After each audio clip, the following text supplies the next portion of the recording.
بسم اللہ الرحمن الرحیم۔ السلام علیکم ناظرین، آج ہم ایسے واقعے کے بارے میں سنیں گے جو دنیا میں پہلی بار ہوا تھا۔ دنیا کا پہلا قتل دو بھائی، ایک نے اللہ کے لیے قربانی دی، دوسرے نے حسد کی وجہ سے اپنے بھائی کا خون کر دیا۔ آخر کیوں؟ آج ہم جانیں گے وہ واقعہ جو ہمیں حسد کے انجام سے آگاہ کرتا ہے۔ یہ واقعہ قرآن میں سورہ المائدہ آیت 27 سے 31 میں بیان ہوا ہے۔ اللہ تعالیٰ قرآن میں فرماتے ہیں، اور انہیں آدم کے دو بیٹوں کا واقعہ سچ سچ سنا دو۔ آج ہم اس واقعے کو تفصیل سے سمجھیں گے جو انسانی تاریخ کا پہلا جرم تھا۔ بسم اللہ الرحمن الرحیم۔ وَاتْلُ عَلَيْهِمْ نَبَأَ ابْنَيْ آدَمَ بِالْحَقِّ إِذْ قَرَّبَا قُرْبَانًا فَتُقُبِّلَ مِنْ أَحَدِهِمَا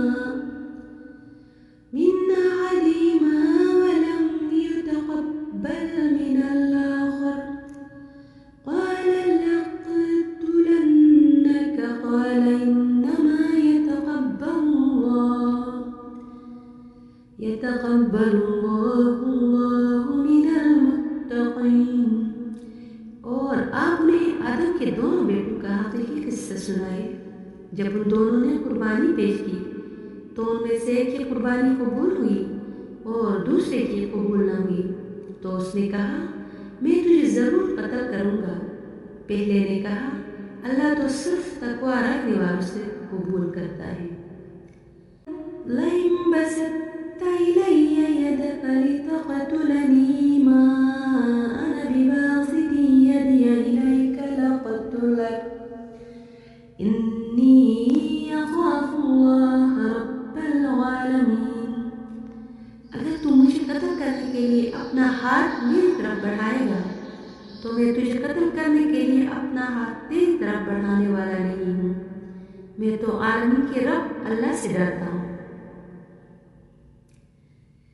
إِنِّي أُرِيدُ أَن تَبُوءَ بِإِثْمِي وَإِثْمِكَ فَتَكُونَ مِنْ أَصْحَابِ النَّارِ وَذَلِكَ جَزَاءُ الظَّالِمِينَ۔ میں چاہتا ہوں کہ میرے اور اپنے گناہ میں تم ہی پکڑے جاؤ اور دوزخی بن کر لے جاؤ، اور ظالموں کی یہی سزا ہے۔ فَطَوَّعَتْ لَهُ نَفْسُهُ قَتْلَ أَخِيهِ فَقَتَلَهُ فَأَصْبَحَ مِنَ الْخَاسِرِينَ۔ چنانچہ اس کے نفس نے اس کے بھائی کے قتل کی ترغیب دی تو اسے قتل ہی کر دیا، پس وہ خسارہ اٹھانے والوں میں شامل ہو گیا۔ فَبَعَثَ اللَّهُ غُرَابًا يَبْحَثُ فِي الْأَرْضِ لِيُرِيَهُ كَيْفَ يُوَارِي سَوْءَةَ أَخِيهِ قَالَ يَا وَيْلَتَى عَجَزْتُ أَنْ أَكُونَ مِثْلَ هَذَا الْغُرَابِ فَأُوَارِيَ سَوْءَةَ أَخِي فَأَصْبَحَ مِنَ النَّادِمِينَ۔ پھر اللہ نے ایک کوے کو بھیجا جو زمین کھودنے لگا تاکہ اسے دکھا دے کہ وہ اپنے بھائی کی لاش کیسے چھپائے۔ کہنے لگا افسوس مجھ پر کہ میں اس کوے کے برابر بھی نہ ہو سکا کہ اپنے بھائی کی لاش چھپا دیتا۔ بس اس کے بعد اسے بڑی ندامت ہوئی۔ اور یہ زمین پر سب سے پہلا قاتل قابیل اور سب سے پہلا مقتول حابیل ہے۔ قابیل و حابیل یہ دونوں حضرت آدم علیہ السلام کے فرزند ہیں۔ ان دونوں کا واقعہ یہ ہے کہ حضرت حوا رضی اللہ تعالیٰ عنہ کے ہر حمل میں ایک لڑکا اور ایک لڑکی پیدا ہوتے تھے، اور ایک حمل کے لڑکے کا دوسرے حمل کی لڑکی سے نکاح کیا جاتا تھا۔ اس دستور کے مطابق حضرت آدم علیہ السلام نے قابیل کا نکاح لیوزا سے جو حابیل کے ساتھ پیدا ہوئی تھی کرنا چاہا، مگر قابیل اس پر راضی نہ ہوا کیونکہ عقلی ماں زیادہ خوبصورت تھی، اس لیے وہ اس کا طلبگار ہوا۔ حضرت آدم علیہ السلام نے اس کو سمجھایا کہ عقلی ماں تیرے ساتھ پیدا ہوئی ہے، اس لیے وہ تیری بہن ہے، اس کے ساتھ تیرا نکاح نہیں ہو سکتا۔ مگر قابل اپنی ضد پر اڑا رہا۔ بالآخر حضرت آدم علیہ السلام نے یہ حکم دیا کہ تم دونوں اپنی اپنی قربانیاں خداوند قدوس عز و جل کے دربار میں پیش کرو۔ جس کی قربانی مقبول ہوگی وہی اقلیمہ کا حقدار ہوگا۔ اس زمانے میں قربانی کی مقبولیت کی نشانی یہ تھی کہ آسمان سے ایک آگ اتر کر اس کو کھا لیا کرتی تھی۔ چنانچہ قابل نے گیہوں کی کچھ بالی اور حابیل نے ایک بکری قربانی کے لیے پیش کی۔ آسمانی آگ نے حابیل کی قربانی کو کھا لیا اور قابل کے گیہوں کو چھوڑ دیا۔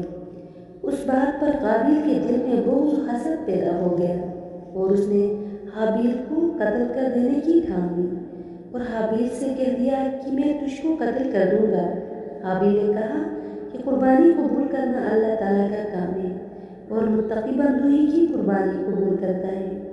اگر تو متقی ہوتا تو ضرور تیری قربانی قبول ہوتی۔ ساتھ ہی حابیل نے یہ بھی کہہ دیا کہ اگر تو میرے قتل کے لیے ہاتھ بڑھائے گا تو میں تجھ پر اپنا ہاتھ نہیں اٹھاؤں گا، کیونکہ میں اللہ سے ڈرتا ہوں۔ میں یہ چاہتا ہوں کہ میرا اور تیرا گناہ دونوں تیرے ہی پلے پڑے اور تو دوزخی ہو جائے، کیونکہ بے انصافوں کی یہی سزا ہے۔ آخر قابل نے اپنے بھائی حابیل کو قتل کر دیا۔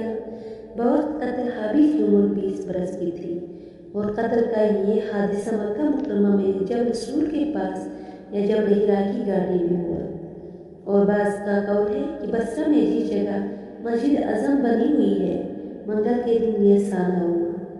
واللہ تعالیٰ عالم۔ روایت ہے کہ جب حابیل قتل ہو گئے تو 7 دنوں تک زمین میں زلزلہ رہا اور وحوش تیور اور درندوں میں اضطراب اور بے چینی پھیل گئی، اور حابیل جو بہت ہی گورا اور خوبصورت تھا، بھائی کا خون بہاتے ہی اس کا چہرہ بالکل کالا اور بدصورت ہو گیا، اور حضرت آدم علیہ السلام کو بے حد رنج قلب ہوا، یہاں تک کہ حابیل کے رنج و غم میں 100 برس تک کبھی آپ کو ہنسی نہیں آئی۔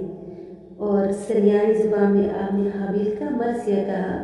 جب قابل نے حابیل کو قتل کر دیا تو چونکہ اس سے پہلے کوئی آدمی مرا نہیں تھا، اس لیے قابل حیران تھا کہ بھائی کی لاش کو کیا کروں۔ چنانچہ کئی دنوں تک وہ لاش کو اپنی پیٹھ پر لادے پھرا۔ پھر اس نے دیکھا کہ 2 کوے آپس میں لڑے اور ایک نے دوسرے کو مار ڈالا۔ پھر زندہ کوے نے اپنی چونچ اور پنجوں سے زمین کرید کر ایک گڑھا کھودا اور اس میں مرے ہوئے کوے کو ڈال کر مٹی سے دبا دیا۔ یہ منظر دیکھ کر قابل کو معلوم ہوا کہ مردے کی لاش کو زمین میں دفن کرنا چاہیے۔ چنانچہ اس نے قبر کھود کر اس میں بھائی کی لاش دفن کر دی۔ اس واقعے سے سبق ملتا ہے کہ آدمی علم سیکھنے میں چھوٹے سے چھوٹے استاد کا یہاں تک کہ کوے کا بھی محتاج ہے۔ اسی سے معلوم ہوا کہ انسان پر اس کی دنیاوی زندگی کی راہ میں جب کوئی مشکل درپیش ہو جاتی ہے تو اللہ تعالیٰ ایسا رحیم و کریم ہے کہ کسی نہ کسی طریقے سے یہاں تک کہ چرندوں اور پرندوں کے ذریعے مشکلات حل کرنے کی راہ دکھاتا ہے۔